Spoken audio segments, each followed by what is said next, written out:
Hello dear students, welcome back to my channel Edu colours.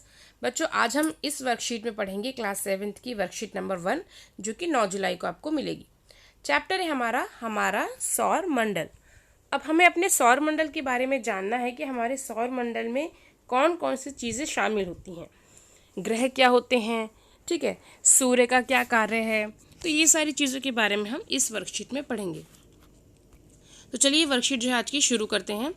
सबसे पहले हम चलते हैं हम इस ड्राइंग की तरफ। यहाँ पर आप देखेंगे आपको 6 हिंट दिए हुए हैं और आपको बताना है कि कौन सा क्या है, ठीक है। जैसे कि तारा, सबसे पहले इन्होंने लिखा है तारा, तो आप देख के बताएंगे कि इसमें तारा कौन सा है। साफ पता चल रहा है कि ये एक तारा है, ठीक है। फिर इन्होंने बोला है चंद्रमा, चंद्रमा देख के लग रहा है ये चंद्रमा है, ठीक है। फिर ग्रह, ये हमारे 8 ग्रह हैं। उल्का पिंड, ये उल्का पिंड है, ओके। सूर्य, ये सूर्य है। और क्षुद्र ग्रह, तो ये क्षुद्र ग्रह, ठीक है। ये हमारे हिंट दिए हुए हैं और हमने इनकी पहचान कर ली है। आई होप आपको भी समझ में आ गया होगा बच्चों। आगे बढ़ते हैं। देखिए, ये जो सारे सूर्य, ग्रह हैं, तारे हैं और उल्का पिंड है, क्षुद्र ग्रह हैं, चंद्रमा है, उपग्रह हैं, इन्हीं से मिलकर क्या बनता है? इन्हीं से मिलकर बनता है हमारा सौर मंडल। ओके बच्चों, इन्हीं सब चीज़ों से मिलकर बनता है हमारा सौर मंडल।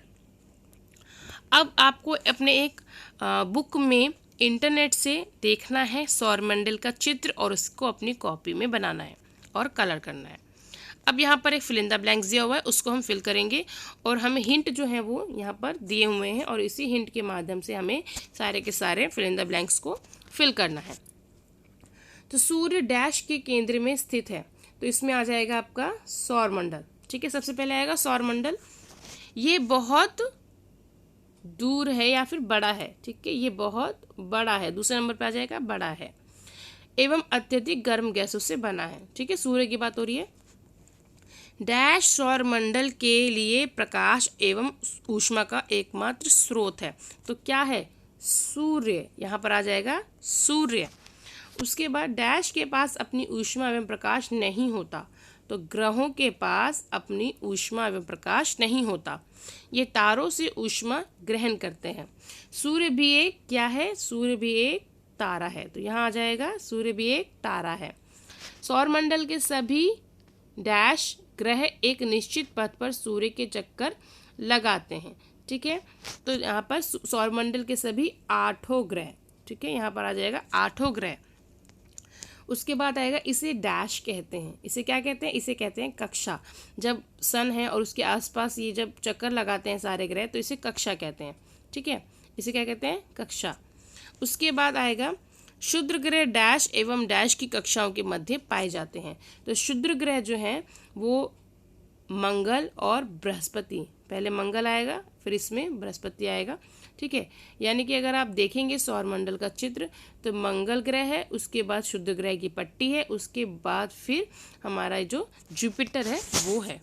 उसके बाद आगे बढ़ते हैं, पृथ्वी के बारे में बात करते हैं। पृथ्वी एक अनोखा ग्रह क्यों कहलाता है? देखिए, सौर परिवार में पृथ्वी पर ही जीवन संभव है। इसको नीला ग्रह कहते हैं क्योंकि यहाँ पानी की संभावना है। पृथ्वी ना तो अधिक गर्म है ना ही अधिक ठंडी है।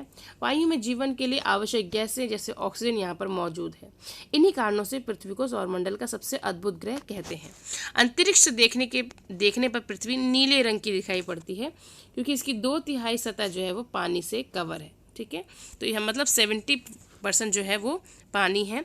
तो इस वजह से हम देखते हैं कि इस पृथ्वी को नीला ग्रह कहा जाता है। अब यहाँ चलते हैं, मैचिंग करते हैं। बृहस्पति जो है वो हमारे सौरमंडल का सबसे बड़ा ग्रह है, ठीक है। इसको मैं एक बार दोबारा से लगा देती हूँ। सबसे बड़ा ग्रह है बृहस्पति। शुक्र जो है वो पृथ्वी की जुड़वा बहन कहा जाता है या जुड़वा ग्रह कहा जाता है। पृथ्वी जो है वो दूरी के हिसाब से सूर्य से तीसरे नंबर पर आता है, ठीक है। वरुण जो है वो सबसे दूर का ग्रह है और बुध जो है वो सब सूर्य के सबसे नज़दीक का ग्रह है, ठीक है। तो ये आपके मैचिंग हो गए सो आई होप आपको ये वर्कशीट बहुत अच्छे से समझ में आ गई होगी, क्योंकि ज़्यादा कुछ है नहीं इस वर्कशीट में, बहुत ईजी वर्कशीट है।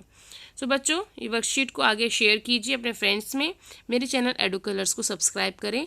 वीडियो देखने के लिए बच्चों थैंक यू सो मच।